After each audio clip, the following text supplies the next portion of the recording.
नमस्कार साथियों, आप लोगों का बहुत बहुत स्वागत है आपके अपने YouTube channel enjoy with RC पे। तो अब तक की चर्चा में हम लोगों ने प्रश्नावली 5.2 को अच्छे से समाप्त कर लिया था।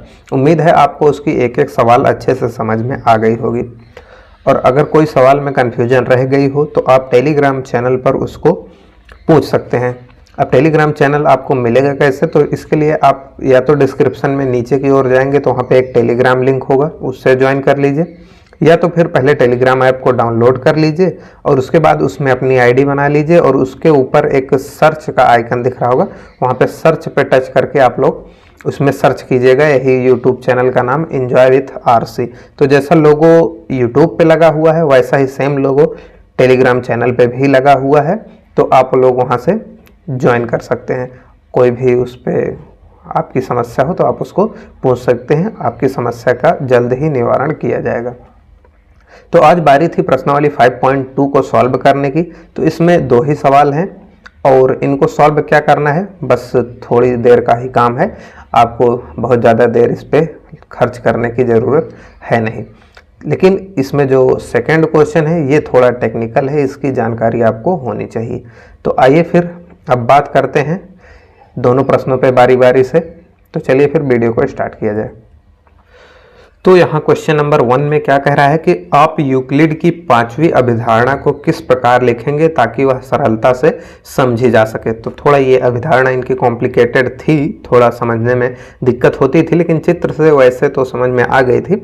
लेकिन इसमें महाशय कह रहे हैं कि कुछ ऐसा जुगाड़ फिट कीजिए, कुछ ऐसा जो परिभाषा को थोड़ा सरल बना सके। थोड़ा बहुत ही सरल बनाया जा सकता है इसको, तो थोड़ा बहुत सरल बनाया जा सके। तो आइए हम लोग फिर जो यूक्लिड की 5वीं अवधारणा थी पहले उसको देख लेते हैं। यहाँ पे देखिए साइड में लिखी हुई है आप ही की बुक पे। तो ये है यूक्लिड की 5वीं अवधारणा। तो ये क्या कह रही थी कि एक सीधी रेखा लेनी है, दो सीधी रेखाओं पर गिरकर अपने एक ही ओर दो अंतःकोण इस प्रकार बनाए कि इन दोनों कोणों का योग मिलाकर दो समकोणों से कम हो। तो यही जो दो समकोण कह रहा है, इसकी बजाय हम लोग दो समकोण यानी कि 90 + 90 यानी कि 180 लिख सकते हैं, कम से मतलब कम हो। तो वे दोनों सीधी रेखाएं अनिश्चित रूप से बढ़ाए जाने पर, यानी कि कोई लिमिट नहीं है, जब तक ना मिले तब तक बढ़ाते रहिए, यानी कि अनंत तक बढ़ाए जाने पर उसी ओर मिलती हैं, यानी कि कहीं ना कहीं वो मिलेंगी जरूर, जिस ओर वह योग दो समकोणों से कम है। तो इतनी भारी भरकम परिभाषा को थोड़ा सा छोटा करके हमें लिखना है, यही हमारे प्रश्न संख्या 1 का टास्क है। तो आइए फिर इसको लिखते हैं। तो यहाँ पे प्रश्न संख्या 1 है, तो इसको हमें लिखना है। तो देखिए क्या लिखते हैं कि एक सीधी रेखा को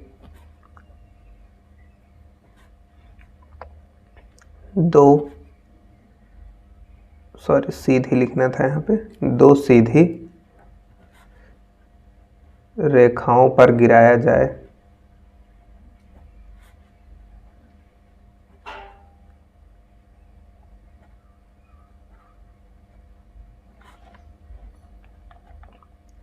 तो बनने वाला अंतःकोण, तो बनने वाला अंतःकोण का योग जिस ओर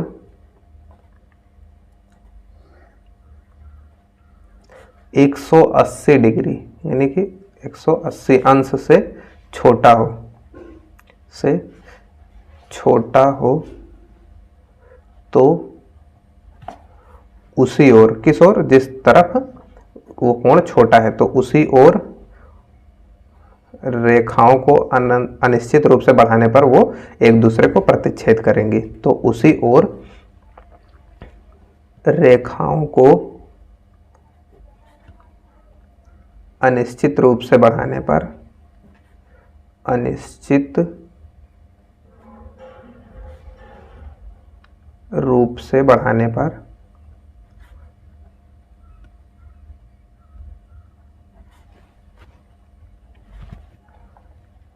एक दूसरे को प्रतिच्छेद करेंगी। तो प्रतिच्छेद करेंगी। तो अब देखिए, वैसे तो लिखना इतना ही था कि एक सीधी रेखा को दो सीधी रेखाओं पर गिराया जाए तो बनने वाला अंतः कोणों का योग जिस ओर 180 से छोटा हो उसी ओर उन रेखाओं का निश्चित रूप से बढ़ाने पर वो एक दूसरे को प्रतिच्छेद करेंगी।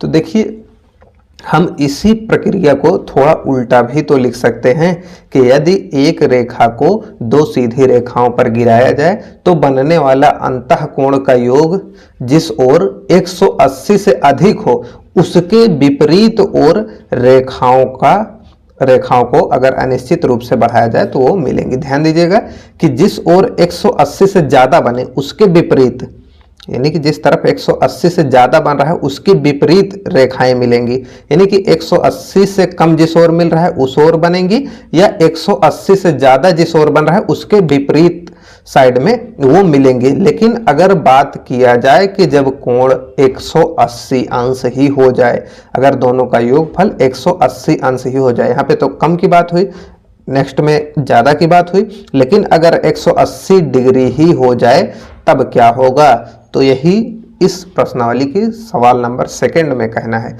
तो आइए पहले सेकंड सवाल को देखते हैं। तो अब सेकंड सवाल में क्या कह रहा है कि क्या यूक्लिड की पांचवी अभिधारणा जो अभी दिखाया गया था वो पांचवी अभिधारणा थी कि अभिधारणा से समांतर रेखाओं के अस्तित्व का औचित्य निर्धारित होता है, स्पष्ट कीजिए। तो आइए फिर इसको देखते हैं। तो अब प्रश्न सेकंड में क्या कह रहा था कि क्या ये समांतर रेखाओं पर भी लागू होती है, जो अभी हम लोगों ने लिखा। तो देखिए, समांतर रेखाएं यानी कि दो रेखाएं ऐसी जो कभी भी ना मिले, तो इसको एक अगर रेखा, इस पे एक रेखा और गिराई जाए तो कुछ इस प्रकार से एक रेखा मान के चलिए गिराई गई। तो अब इस तरफ का जो कोण है ये, तो अगर ये रेखाएं समांतर हैं तो ये कोण जो दोनों हैं इनका योगफल 180 डिग्री होगा और ये कोण भी 180 डिग्री होंगे। तो इसको ऐसे लिखते हैं, मतलब एक ही दर्शाते हैं, नहीं तो बराबर समझ लिया जाएगा।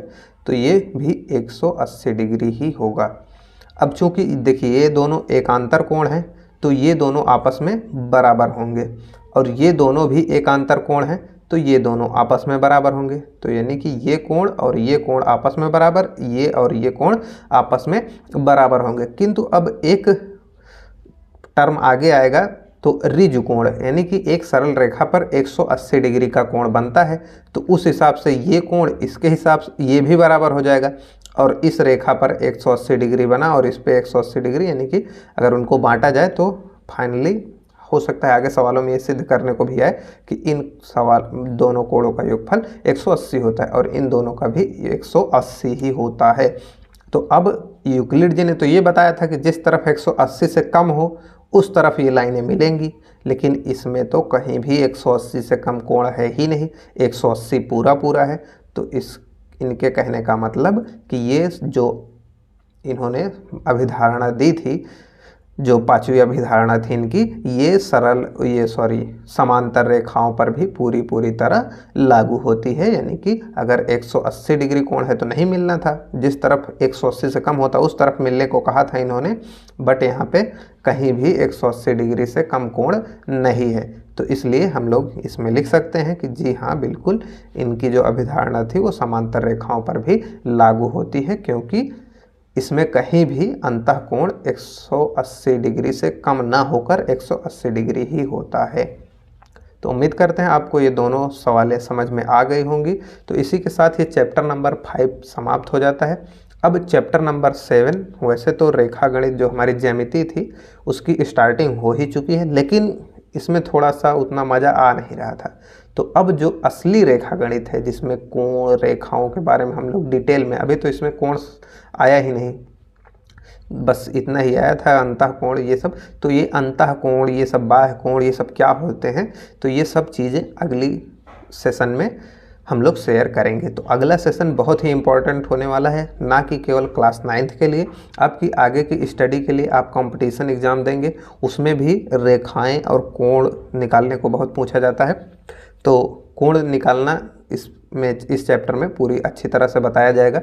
तो ये आपके भविष्य के लिए बहुत ही इम्पोर्टेंट होने वाला है।